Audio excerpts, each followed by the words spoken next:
¿Cómo van, amigas y amigos? Esta es la segunda emisión de Ecuador en Contacto. El bloque de seguridad intervino en el sector de las islas Las Huacas, en El Oro, donde presuntamente se almacenaba armamento perteneciente a un grupo delictivo organizado. Aquí se encontró 3 armas de fuego tipo Mossberg y 17 cartuchos. Durante la operación se realizaron múltiples allanamientos en esa zona. Con este tema damos inicio a la jornada noticiosa a esta hora del día. Vamos a conocer los principales titulares.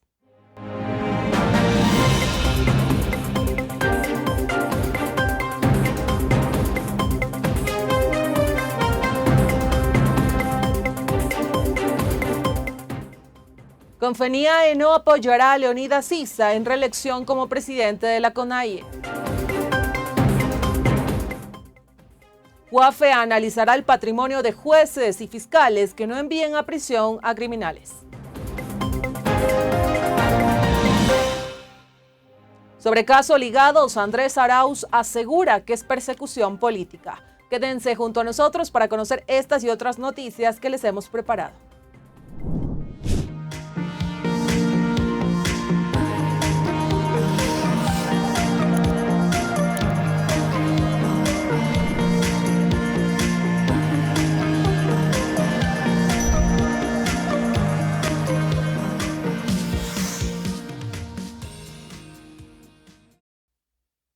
Empezamos este recorrido noticioso y la organización Aldeas Infantiles SOS Ecuador indicó que su trabajo se basa en la sostenibilidad de hogares de acogida para niños, niñas y adolescentes que se encuentran en situación de vulnerabilidad, especialmente en zonas del país que tienen mayor incidencia de violencia, como son Guayas, Manabí y Esmeraldas. Nicole Mendoza preparó un reporte y nos cuenta más. Corape informa. Y el país integra, a través de un evento de reconocimiento, la organización Aldeas Infantiles SOS Ecuador destacó el trabajo y apoyo del sector privado a su labor para proteger a niños, niñas y adolescentes que se encuentran en situación de vulnerabilidad y sin un hogar estable. Pilar Merizalde, presidenta de la organización, aclaró que cerca de 9,000 menores de edad son recibidos por la organización y en algunos casos brindan su apoyo a jóvenes que tienen hasta 24 años. Trabajamos en la protección especial de niños, niñas y adolescentes que por distintas circunstancias, por casos de negligencia, de violencias extremas, han sido separados de sus familias y sus padres han perdido la custodia de los hijos. Ahora nos hemos extendido en nuestro servicio hacia jóvenes que vienen precisamente de estas modalidades alternativas de cuidado y que no tienen su red familiar de apoyo, y les acompañamos hasta los 24 años. Según la representante de Aldeas Infantiles de SOS Ecuador, provincias como Guayas, Manabí y Esmeraldas son algunas de las zonas con mayor índice de violencia, en donde centran sus esfuerzos para ayudar a los menores. En los mayores índices de violencia,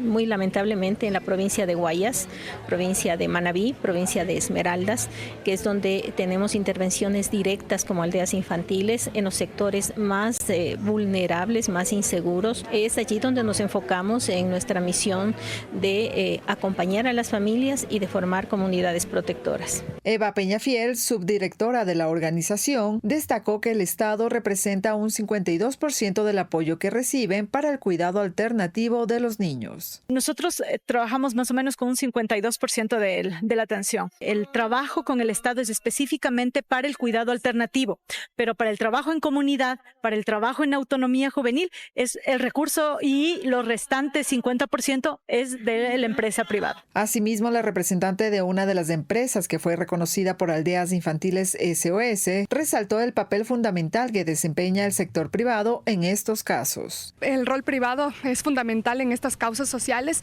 y sobre todo porque es muy importante, porque tenemos un Ecuador que está cada vez más sumido en la pobreza. Aldeas Infantiles SOS lleva más de 60 años realizando actividades colaborativas para otorgar a niños y adolescentes el derecho de vivir en un hogar seguro, protegido y sin violencia. Incluso su red de trabajo va más allá al apoyar a jóvenes que no están acompañados y buscan migrar hacia el Ecuador desde la frontera norte con Colombia. Reportó Nicole Mendoza, Corape informa.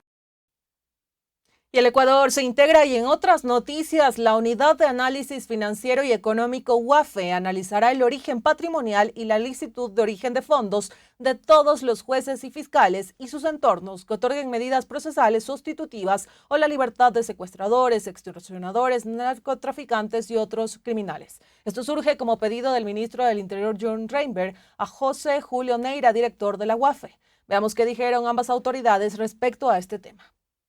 Hoy, el Ministerio del Interior, con la Unidad de Análisis Financiero y Económico, unimos esfuerzos en la lucha contra la impunidad con la que muchos jueces y fiscales han actuado durante años utilizando a la justicia como puerta giratoria de los delincuentes, haciendo que la policía, en innumerables casos, tengan que capturar hasta en 10 ocasiones al mismo criminal. Esto merma gravemente los recursos operativos del Estado y afecta la lucha contra la delincuencia y las mafias que el gobierno del presidente Daniel Noboa ha mantenido desde el inicio. Por ello, quiero pedirte, José Julio, que analices el origen patrimonial y licitud de origen de fondos de todos aquellos jueces y fiscales y su entorno, que otorguen medidas procesales, sustitutivas o, en su defecto, la libertad contra asesinos, secuestradores, extorsionadores, narcotraficantes, criminales y sus acólitos, que benefician a Lampa y sus mafias. Las economías criminales mantienen a flote sus estructuras, extendiendo sus tentáculos en los entremados judiciales, de los que se benefician para lograr la impunidad. Esto se acabó, no lo permitiremos más. Claro que sí, John. Por eso estamos aquí, comprometidos por el Ecuador. Durante años, muchos se han enriquecido al amparo del crimen organizado. Abogados que ayudan a sus clientes a simular actividades económicas, empresas fachadas, testaferros disfrazados de empresarios, operadores judiciales que miran para el otro lado.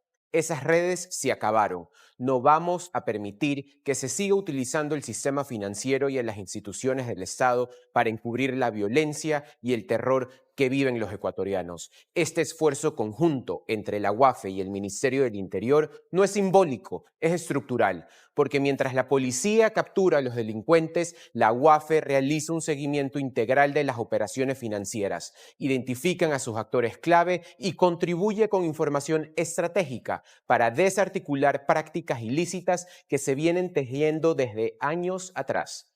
Por eso, la articulación de estas dos carteras de Estado permitirá trabajar para todos los frentes necesarios para trazar el flujo económico ilícito, desenmascarando desde este enfoque a jueces y fiscales. Desde la UAFE hemos asumido un rol frontal en esta guerra, contribuyendo de forma clave y estratégica al desmantelamiento de las estructuras económicas que sostienen a las mafias, identificando los esquemas de lavado y exponiendo a los actores internos que facilitan su operación e impunidad. Pasamos a otros temas y el secretario ejecutivo de la Revolución Ciudadana, Andrés Arauz, llegó a la Corte Nacional de Justicia en el marco de un proceso judicial por presunta asociación ilícita en el caso Ligados. Arauz aseguró que no hay vigente ninguna prohibición de salida del país para él. Además, catalogó el caso como persecución política. Rolando Goyes nos cuenta más. Veamos, Corape informa. Y el país se integra. Hasta la Corte Nacional de Justicia, acompañado de militantes y simpatizantes, llegó el secretario ejecutivo de la Revolución Ciudadana, Andrés Arauz, para cumplir con la presentación periódica, esto como parte de las medidas cautelares impuestas por la jueza nacional Daniela Camacho en el marco del caso Ligados. Tras un breve saludo de quienes lo respaldan, Arauz ingresó a la Corte y se dirigió a la Sala Penal, donde firmó el acta de su asistencia a la diligencia, la cual debe cumplir cada mes. A su salida, en declaraciones a los medios de comunicación, dijo que no tiene temor a nada y que puede entrar y salir del país porque no tiene ninguna prohibición. No hay vigente ninguna prohibición de salida del país para mi persona, así que estaremos entrando y saliendo del Ecuador cuantas veces sean necesarias para cumplir con estas diligencias. Aquí no hay ningún temor, no hay ningún miedo, tenemos la ley a nuestro lado, tenemos la inocencia comprobada y recomprobada. Este es un caso de absoluta persecución política, una acusación infundada de asociación ilícita sin ningún contenido detrás. Manifestó que la Fiscalía presentó una serie de elementos que no tienen ningún sustento y que lo vincularon por 2 publicaciones en la red social X. Relativos a la disputa que lleva 3 años alrededor de la superintendencia de bancos. Esos son 2 tweets que menciona la Fiscalía y con eso me terminan acusando. Es una acusación terrible, es una acusación absurda, sin ningún sentido. Gabriel Rivera, parte de su equipo jurídico, mencionó que el secretario ejecutivo de la Revolución Ciudadana no ha cometido delito y que eso se probará durante el proceso inicial. Él ha venido a dar cumplimiento con esa medida impuesta.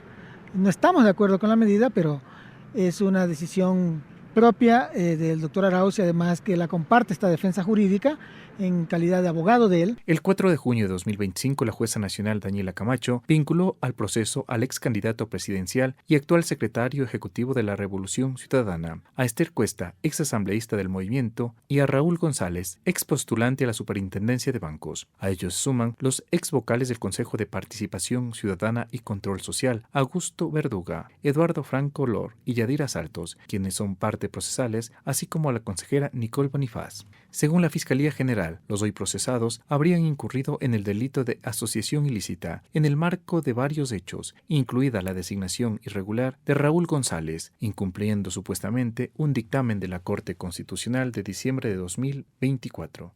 Reportó para Ecuador en Contacto Rolando Goiz García. Corapé informa. Y el Ecuador se integra y con este reporte que nos presentó Rolando nos vamos de inmediato a nuestra primera pausa, pero a regresar más información que hemos preparado.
Amigos y amigas, volvemos con ustedes para seguir compartiendo más noticias en Ecuador en Contacto. Y en el Complejo Judicial Norte en Quito se reinstaló la audiencia preparatoria del caso AAA, proceso contra el alcalde de Guayaquil, Aquiles Álvarez, y otras 15 personas por el presunto cometimiento del delito de distribución ilegal de combustible. Rolando Goyes recopiló detalles importantes de este tema y los presenta a continuación. Veamos, Corapé informa.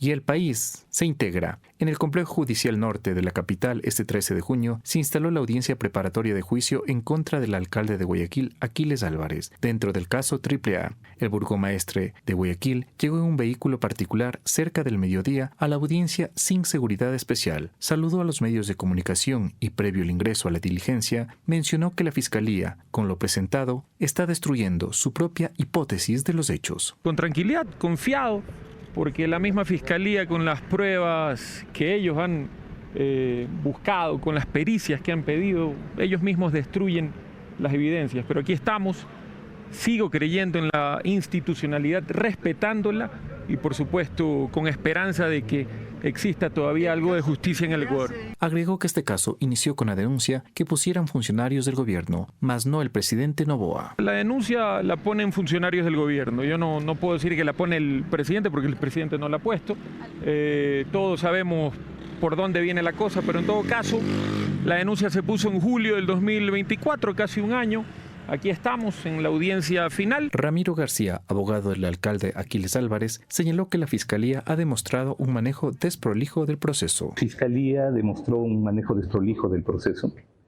Varios equipos de defensa denunciaron documentos ingresados extemporáneamente a última hora, CDs que no han sido compartidos a los equipos de defensa para que puedan enterarse de su contenido. Y claro, todo esto pues, nos muestra no solamente un manejo desprolijo y irresponsable, sino que no hay consistencia en la acusación. El caso AAA es una investigación que involucra a 16 personas naturales y 6 jurídicas por presunta comercialización ilegal de hidrocarburos, proceso que inició el 23 de julio de 2024, luego que la Fiscalía General del Estado y la Policía Nacional ejecutaran allanamientos en Milagro y Guayaquil. Reportó para Ecuador en Contacto Rolando Goiz García. Corape informa. Y el Ecuador se integra. Pasamos de inmediato a otros temas y varios dirigentes que acudieron a la CONAIE para planificar su 8º Congreso señalaron que durante este encuentro se analizará quién presidirá la organización, ya que desde Cotopaxi apoyan la reelección de Leonidas Issa, mientras que desde la Confederación de Nacionalidades Indígenas de la Amazonía Ecuatoriana tienen sus propios candidatos. El reporte de este tema llega de la mano de Nicole Mendoza. Corape informa. Y el país se integra. Con el fin de organizar y planificar el 8º Congreso de la CONAIE, todas sus organizaciones se reunieron para definir los detalles. Durante este encuentro nacional, las bases analizarán quién será el nuevo presidente o presidenta de la organización. Mientras tanto, desde el movimiento indígena de Cotopaxi, Rafael Negrete, indicó que la provincia ha tomado una decisión: apoyar la reelección de Leonidas Issa. Y Cotopaxi sacamos una resolución donde tenemos que apoyar al ingeniero Leonidas Issa a la reelección. Yo tengo un mandato de las 33 organizaciones quienes estuvieron en ese congreso. Yo tengo que cumplirlas. Entonces estamos para apoyarles al ingeniero Leonidas Issa como de Cotopaxi a la precandidatura de la CONAIE. Por otro lado, desde las organizaciones de la Amazonía no brindarán su apoyo a Leonidas Issa. Así lo mencionó Federico Tapuy, presidente de la Federación de Organizaciones Indígenas de Napo. Bueno, justamente nosotros como parte de la región amazónica, como somos de la CONFENIE, nosotros venimos con una resolución que se debatió el día lunes, el 9 de junio, en la ciudad de Puyo. Bueno, están el compañero Agustín Guachapá, está el compañero Marlon Vargas, está algunos compañeros que representan la Amazonía. ¿No cabe una reelección del actual presidente? Nosotros, bueno, como Amazonía habíamos decidido no.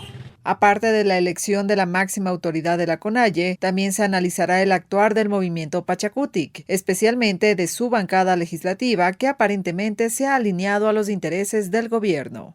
Hay puntos que tratar sobre ese tema y ahí nos veremos qué se puede hacer con los asambleístas de nuestra provincia o del Ecuador, siempre y cuando hablando de Pachacuti. Hay sanciones, habrá cosas que hacer en movimiento Pachacuti.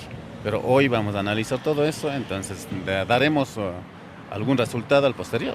De esta forma, los diálogos entre los presidentes regionales de la CONAIE para seleccionar a sus precandidatos continuará, al igual que los diálogos con el gobierno y las organizaciones indígenas amazónicas, según lo recalcó el presidente de la Federación de Organizaciones Indígenas de Napo. Reportó Nicole Mendoza, Corape informa.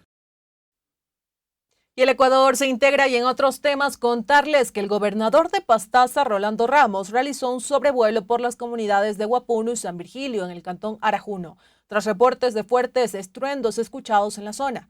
Inicialmente los comuneros expresaron su preocupación ante la posibilidad de que se tratara de una avioneta siniestrada. Sin embargo, tras la inspección aérea, las autoridades han descartado esta hipótesis. Nuestros compañeros de Ecoamazónicos nos traen los detalles. Veamos. Justamente el día de ayer tuvimos una alerta sumamente fuerte sobre de que posiblemente una aeronave se habría impactado en el sector de Arajuno. El día de ayer estuvimos articulando entre varias instituciones, entre ellos bomberos, estuvo la Secretaría de Gestión de Riesgos, estuvimos coordinando también con Fuerzas Armadas para verificar qué es lo que se podría hacer en caso de que esto fuera así. También se hizo las indagaciones pertinentes y se llamó a los diferentes aeropuertos en las distintas ciudades para verificar si es que hacía falta alguna aeronave de aterrizar en estos puntos. El día de hoy se hizo a primeras horas de la mañana un sobrevuelo, se coordinó con la Escuela de Aviación de Pastaza, a la cual le damos un agradecimiento muy grande, pues nos ha facilitado un sobrevuelo por el sector en donde se mencionaba que posiblemente hubiese este percance. Hicimos el sobrevuelo, se identificó solo un deslizamiento, se tendría que verificar la magnitud, ya que una aeronave, una Cessna, es muy complejo ir identificando punto por punto. Se conversó también con Fuerzas Armadas y se le envió las coordenadas de donde se ha visto este deslizamiento. Se tendría que identificar si es un deslizamiento mismo, es lo más reciente que parece haberse dado en este sector, es entre San Virgilio y la comunidad de Atacapi, en donde los moradores habían mencionado que entre varias cosas habían visto destellos, una explosión sumamente fuerte. Y bueno, por lo menos en este sector en donde nosotros hicimos el sobrevuelo se ha descartado un posible impacto de una aeronave. Tendríamos que verificar el resto de sectores, pero la vegetación es muy amplia, hacer una búsqueda en la selva es bastante complicado. El único punto que nos llamó la atención y que se lo veía desde la avioneta es el que ya les decimos llegar a ustedes como medios de comunicación. En la avioneta donde hicimos el reconocimiento, en la avioneta de la Escuela de Aviación de Pastaza, no visualizamos nada más. Por aquello nosotros descartamos esta suposición de que se haya sido un accidente aéreo, pero que sin duda alguna lo descartamos en este sector. En caso de que la ciudadanía tenga más información, nosotros inmediatamente nos movilizaremos hacia los diferentes puntos en donde nos pudiesen dar situaciones o alertas de qué es lo que pudo haberse suscitado el día de ayer. Amigos y amigas, y con este tema que llegó desde la Amazonía, nos vamos a nuestra segunda pausa. Al regresar, más noticias aquí en Ecuador en Contacto.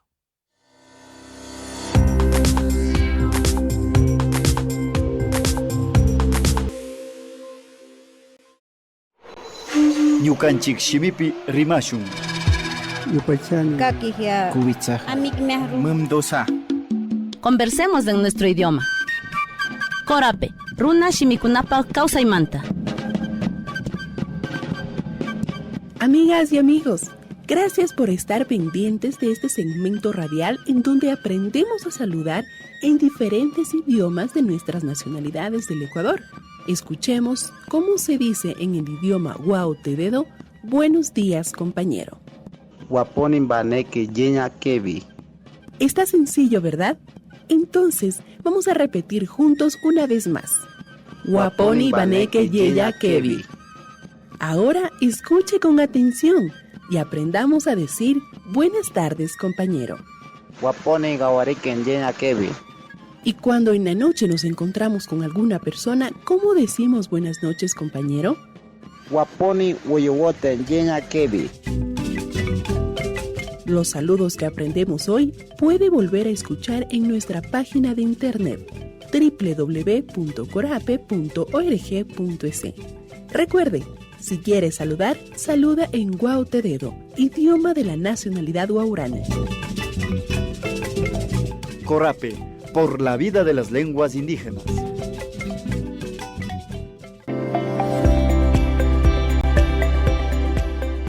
Evite realizar quemas agrícolas, ya que podemos causar que este incendio se propague.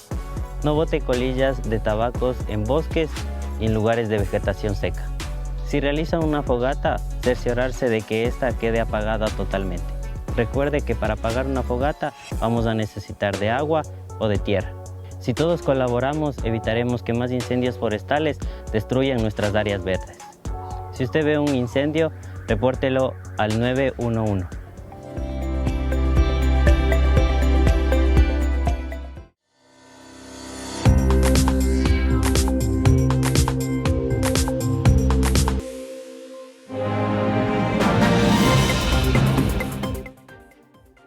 Amigos y amigas, estamos de regreso para continuar con más información y contarles que sectores sociales y sindicales se ratifican en su demanda de inconstitucionalidad contra las recientes leyes aprobadas en la Asamblea, Solidaridad Nacional e Inteligencia. Los dirigentes advierten que estas leyes podrían servir para iniciar una persecución a ciudadanos que no están de acuerdo con las medidas que toma el gobierno nacional. Nuestros compañeros de Radio Católica Cuenca nos cuentan más desde Azuay. Veamos. Todavía no hemos discutido ese escenario. Por el momento lo que estamos priorizando es el debate, la discusión alrededor de las organizaciones, las demandas de inconstitucionalidad a esta ley que presentaremos desde el Frente Popular. Vamos a conversar con otros sectores en ese camino para ir unificando las acciones que se requieran para defender los derechos de los trabajadores y los pueblos. No podemos permitir seguir con una asamblea legislativa que al estilo de los congresos de los socialcristianos hoy se compran los votos como lo hacía el hombre del maletín para aprobar estas leyes en contra del pueblo ecuatoriano, o como lo hacían también en el tiempo del correísmo, cuando se daban ministerios, gobernaciones o las direcciones de hospitales a cambio de los votos de los asambleístas.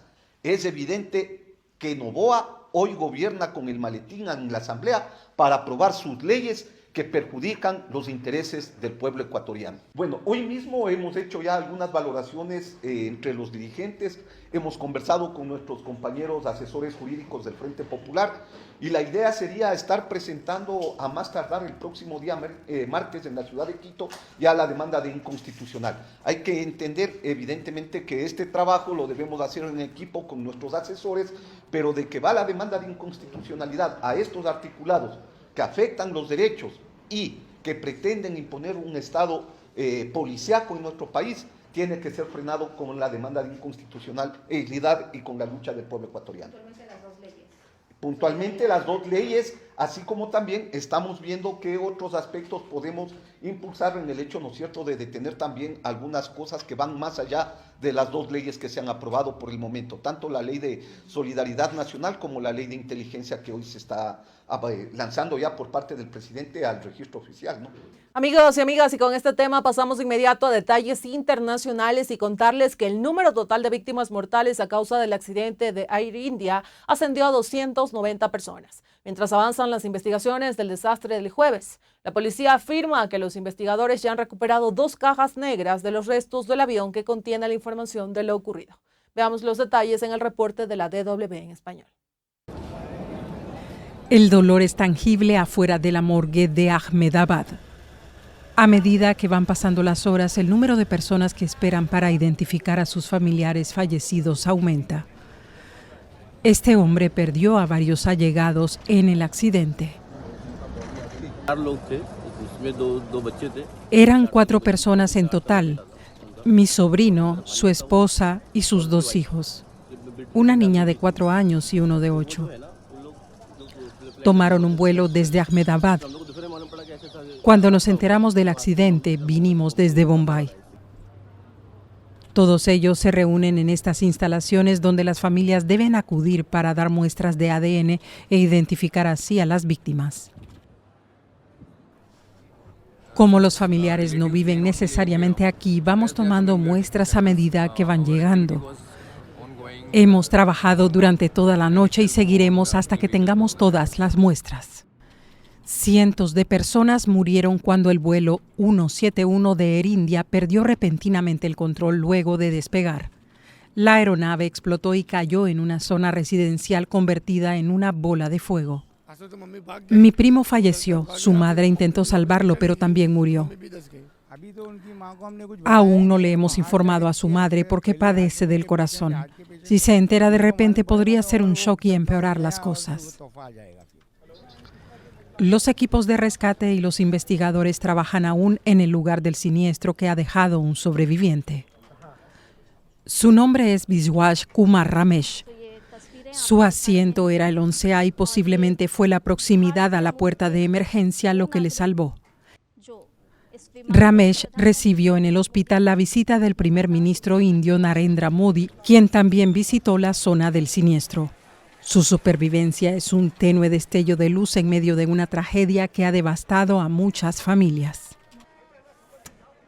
Amigos y amigas, y con este tema internacional nos estamos despidiendo de ustedes. Gracias por acompañarnos a lo largo de esta semana en nuestro informativo Ecuador en Contacto en su primera y segunda emisión. Que tengan un excelente fin de semana y recuerden que cuando la noticia lo amerite nos seguimos encontrando a través de los medios comunitarios.